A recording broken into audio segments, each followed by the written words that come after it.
you about today, real quick, and give you an example of what we're seeing a big push. Obviously, most of the conversation is cloud. To us, we kind of have this saying where we say, well, 90% of the conversation has been cloud, or 10% of our sales that we are finding a big push in our consolidation effort. Specifically as it pertains to multi-location retail market.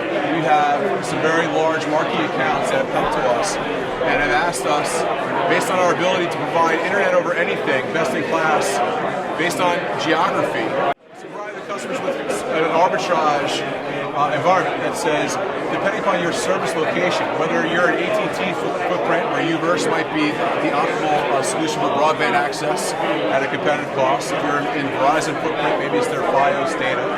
Or if you're in any one of the various cable co footprints, what Spectrotel can do is take a customer that today might have a traditional MPLS architecture that's costing them $20,000, $30,000 a year, $20,000, $30,000 a month, and then replace that with a much more robust, higher speed broadband access methodology that combines these alternate methods of access to create a secure VPN environment with benchmark router or firewall VPN access that we manage and support through our 24/365 NOC. So I'll use an example. Kenneth Cole, nationwide retailer. I'm sure we've all heard of the name. I'm sure some of us might even own some of their garments. They have outlet stores across the country as well as retail stores within malls and whatnot. Their IT staff and support is all located in New York. And what they were looking for is a replacement. Their MPLS architecture that had 1.5 and 3 meg nodes across the country was costing them in excess of $22,000 a month.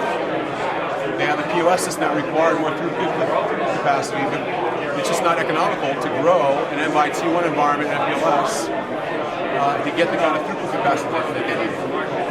Enter Spectrotel with our solution, where we were able to provide them the best opportunity or the best offer for broadband access at each one of these locations, quadruple their throughput capacity, include a firewall appliance at each location, and layer on top of that managed services where we are proactively monitoring each one of those locations.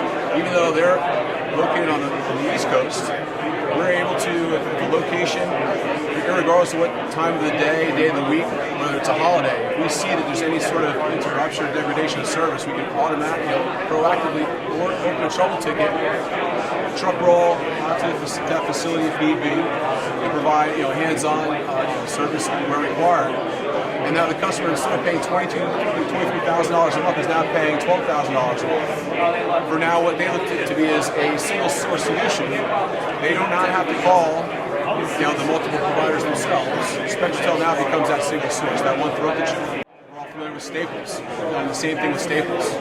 Dave, my colleague, also has a very large application where, in addition to that, we also include a 4G wireless backup at every one of the locations. So if there is an interruption of service, that there's an auto failover to that 4G wireless. In addition to that, we're seeing that the IT folks at these multi-location, again, most of which are still operating off of a traditional MPLS architecture, are looking to see what's my alternative. And for most of them, the alternative is for them to go to these companies directly. They have to call the cable company themselves. They have to call AT&T themselves, and it's just very arduous. So we're finding it's become a real sweet spot for us because we're able to provide the customer that environment of dealing with one company with this, but it's a diversified portfolio of carrier access components and also the managed services to take care of it for you. We have an account that's already gone through the planning process of putting in cable modem and data cell and whatever the broadband may be. They also have challenges in managing that. Do you have a pathway to manage those services without installing them on your own? They're using the SolarWinds platform to do that. There's not a lot of money though when you look at the managed services component by itself. Is it a revenue stream? Yes, it's a recurring revenue stream. Clearly, we pay on that service as the components. So the answer to your question, yes. But also, I'll take it a step further. If the customer has that access today already, depending upon the location, we can't.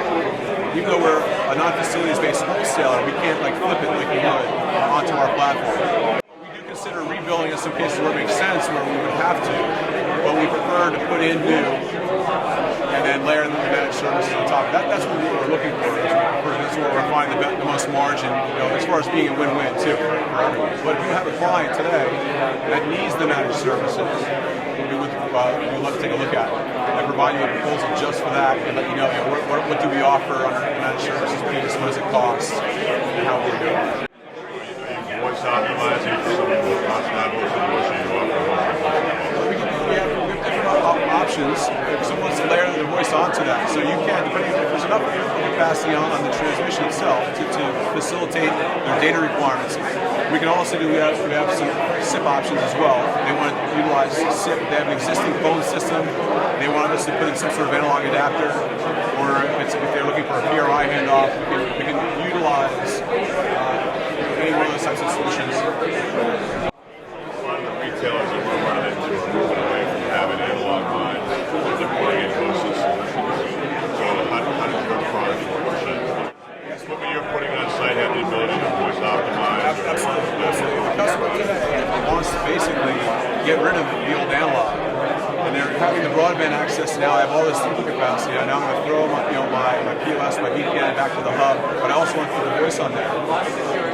They can do it one of two ways. Again, we can either put in SIP trunking to facilitate the existing phone system, but they're also looking to get away from the old phone system to an IP-based system, even if it's a wireless handset, which we're also seeing a lot in the retail space. They don't want to have wired phones. They want to have the people that are on the floor to be able to be wirelessly connected. We can do that also as well. So we have those options. If you want us to price out, here's the managed services. Capacity, but also too, we need 6 wireless handsets. What's my cost for call pass? What's my cost for features? Portable access. Yes, we do everything soup to nuts. In terms of, can your equipment prioritize the voice? So let's say that they've got their own SIP infrastructure, and they want you to prioritize the voice. Both, obviously a firewall can prioritize your traffic outbound, but can't do a whole lot inbound. So are you guys able to do something like that? Yeah, we're kind of beholden to the appliance that's going to be put in place. We can prioritize like a Cisco IAD or any type of product you want. We can prioritize that voice gets the majority of the bandwidth when it's available. I think it's also key is that again we're provisioning 88K minimum per simultaneous call. So again we want to make sure that we're coordinating with the IT department of that customer, so we know exactly what of the bandwidth we're procuring for that. How much do you actually need? Because again, what we're seeing is that a lot of customers are robbing Peter to pay Paul. They're looking at this voice integration as a means of cost savings, but what they're forgetting is that we also have to accommodate that 88 to 100K per call. So but to prioritize, we have to do it through the appliance itself. I don't know if we can prioritize inbound, obviously yet.